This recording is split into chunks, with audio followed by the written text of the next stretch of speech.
Hello friends, मैं ब्रजेश स्वागत करता हूं एक बार फिर आप सभी का अपने यूट्यूब चैनल टेल यूजर में। दोस्तों, आज हम लोग एक ऐसे टॉपिक पर चर्चा करेंगे जिसके विषय में लोगों को बहुत ही ज़्यादा डर लगता है कि क्या करेंगे और किस तरह से काम होगा। दोस्तों, बात करेंगे हम लोग अपने इनकम टैक्स कैलकुलेशन की। दोस्तों, इनकम टैक्स कैलकुलेशन करना मैं ये कहूँगा बहुत ज़्यादा कठिन तो नहीं होता है, लेकिन फिर भी कुछ टेक्निकल चीज़ें होती हैं जिनके बेसिस पर आप इनकम टैक्स का कैलकुलेशन बहुत ही आसानी से कर सकते हैं। तो दोस्तों, आज हम लोग जानेंगे अपनी इस वीडियो में कि कैसे हम लोग इनकम टैक्स का कैलकुलेशन करते हैं फुली ऑटोमेटिक तरीके से। कोई भी आपको मैनुअल वर्किंग नहीं करनी है, आपको सिर्फ अपने गूगल क्रोम पर आना है और इनकम टैक्स की साइट पर ही, जो कि इनकम टैक्स हमको एक कैलकुलेटर प्रोवाइड करता है, उसका यूज करके बहुत ही आसानी से आप इनकम टैक्स का कैलकुलेशन कर सकते हैं। तो चलिए शुरू करते हैं अपनी ये वीडियो। आ जाइए, आप लोग आएंगे अपने गूगल पर और यहाँ पर आप लिखेंगे incometaxindia.gov.in। जैसे ही आप ये टाइप करेंगे तो अब देखिएगा यहाँ पर आपको दो वेबसाइटें हैं इनकम टैक्स इंडिया की। एक तो ई फाइलिंग, जहाँ पर आप जब अपना ITR प्रोसेस करते हैं, पूरा ITR फाइल करते हैं, तब आप ये वाली वेबसाइट खोलेंगे ई फाइलिंग की। और हमारे केस में अभी हम लोग इनकम टैक्स इंडिया, यहीं कहीं नीचे मिल जाएगी आपको ये। दोस्तों, सबसे ऊपर ही है incometaxindia.gov.in। इसको आपको यहाँ से ओपन कर लेना है। ये हमारे टैक्स डिपार्टमेंट की वेबसाइट है, ऑफिशियल साइट है। यहाँ पर देखिए, आप देख सकते हैं इनकम टैक्स डिपार्टमेंट। और यहाँ पर थोड़ा सा नीचे आएंगे तो आप देखिएगा टैक्स इन्फॉर्मेशन एंड सर्विसेज। यहाँ पर आपको ये टैक्स टूल्स का ऑप्शन दिखाई देता है, इस पर आप क्लिक करेंगे। और जैसे ही इस पर आप क्लिक करेंगे तो आपको अंदर कई सारे फीचर मिलते हैं जो कि एक प्रोफेशनल के लिए बहुत ही यूजफुल होते हैं। जैसे कि आप ये देख सकते हैं medical facility, rent free allowance, कई सारे अलाउंसेस हैं और भी बहुत सी कई सारी चीज़ें हैं। टैक्स कैलकुलेटर भी है, हम लोग देखेंगे, लेकिन इनकम टैक्स कैलकुलेटर, इस पर आप क्लिक करेंगे। चलिए, ये देखिए दोस्तों, हमारा इनकम एंड टैक्स कैलकुलेटर पूरा यहाँ पर आ चुका है।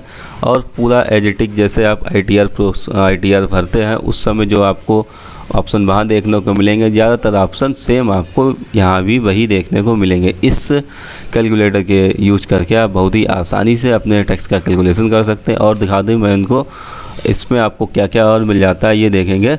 टैक्स सर्विस है, टैक्स कैलकुलेटर, टैक्स कैलेंडर, कई सारी चीज़ें मिलती हैं। और टैक्स कैलकुलेटर में भी आपको इसके अंदर भी और कई सारे कैलकुलेटर मिल जाते हैं। Tax collector, advance tax, TDS collector, ये सारे टॉपिक हम लोग कवर करेंगे अपनी आने वाली वीडियो में।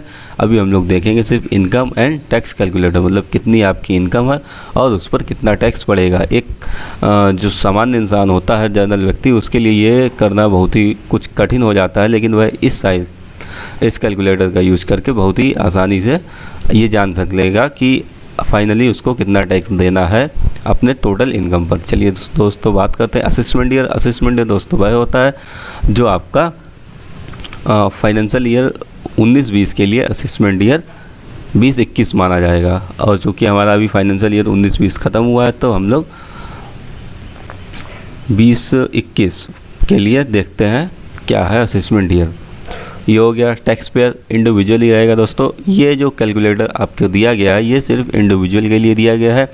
आप किसी फर्म का इसमें कैलकुलेशन नहीं कर सकते। फर्म के कैलकुलेटर हम आपको आगे बताएंगे कि अगर आपकी कंपनी या फर्म है उसका टैक्स कैलकुलेशन कैसे करेंगे, वो भी आपको आगे आने वाली सीरीज में मिल जाएगा। यहाँ पर आप देख सकते हैं male, female, senior citizen, super senior citizen. अगर आप 60 साल से ऊपर हैं तो सीनियर सिटीजन, और अगर आप 80 साल से भी ऊपर हैं तो सुपर सीनियर सिटीजन। अदरवाइज आप मेल या फीमेल में रह सकते हैं। हमारे पास मेल आ गया। अब पूछता है आपसे रेसिडेंटल स्टेटस, क्या आप भारत के निवासी हैं या नहीं हैं।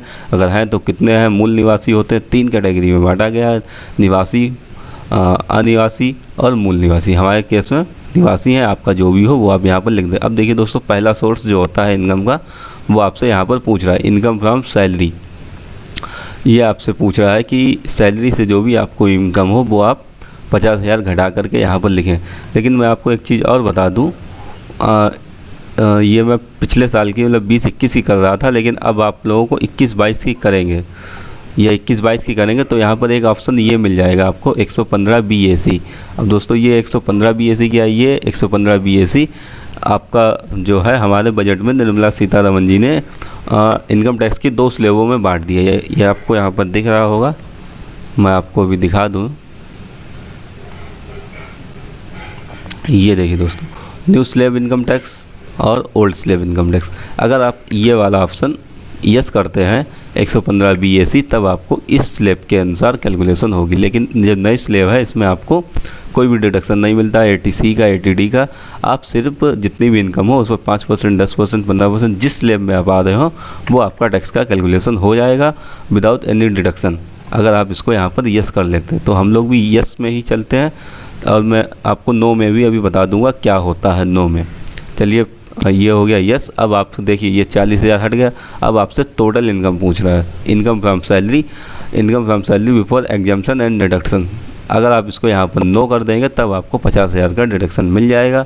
अगर आप इसको यहाँ पर यस कर देंगे तब आपको कोई भी डिडक्शन नहीं मिलेगा। जितनी भी आपकी टोटल सैलरी है आप यहाँ पर लिख दीजिए। हमारे केस में हम लोग 1.5 लाख रुपए मान लेते हैं। अब थर्ड जो हमारा सोर्स है इनकम का, इनकम फ्रॉम प्रॉपर्टी।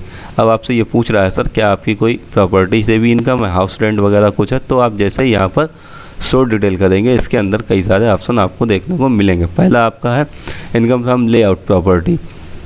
आपने कोई एनुअल वो रेंट वगैरह मिला है या म्यूनसिपल टैक्स का पेमेंट किया है, कुछ भी जो आपका हो रिसीवल वो आप यहाँ पर लिख सकते हैं।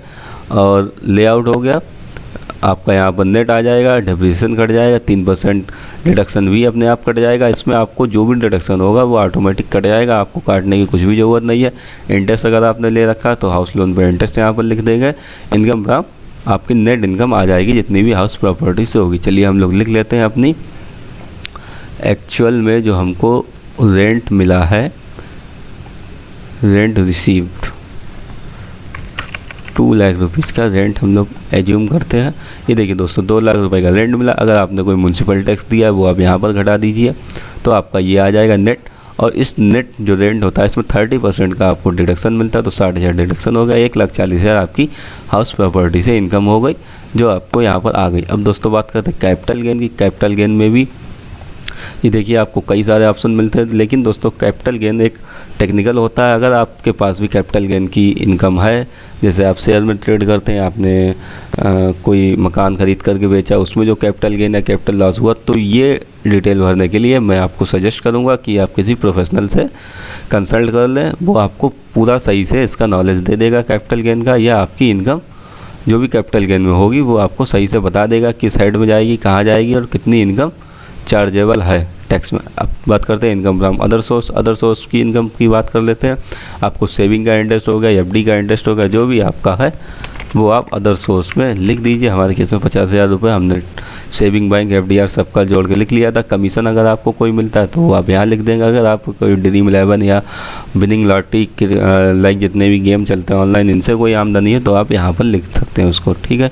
इसको हमने 50,000 रुपये मान लिया। अब आप बात करते हैं main profit and business. Profit and business से आपको जो अभी आमदनी हुई है उसका नेट प्रॉफिट आप यहाँ पर लिख सकते हैं। मैंने अपना 4.5 लाख रुपये नेट प्रॉफिट यहाँ पर लिख दिया। मैं आपको ये वर्किंग करने के लिए बता रहा हूँ, ज़रूरी नहीं आपके पास आपके केस में सैलरी भी हो और हाउस प्रॉपर्टी की भी इनकम हो या प्रॉफिट एंड लॉस से भी इनकम हो, बिजनेस से भी इनकम। आपके इन तीनों में से किसी एक की भी इनकम हो सकती है या फिर इन तीनों की भी इनकम हो सकती है। मेरा मोटो सिर्फ आपको ये समझाना है कि किस तरह से आप अपनी टोटल इनकम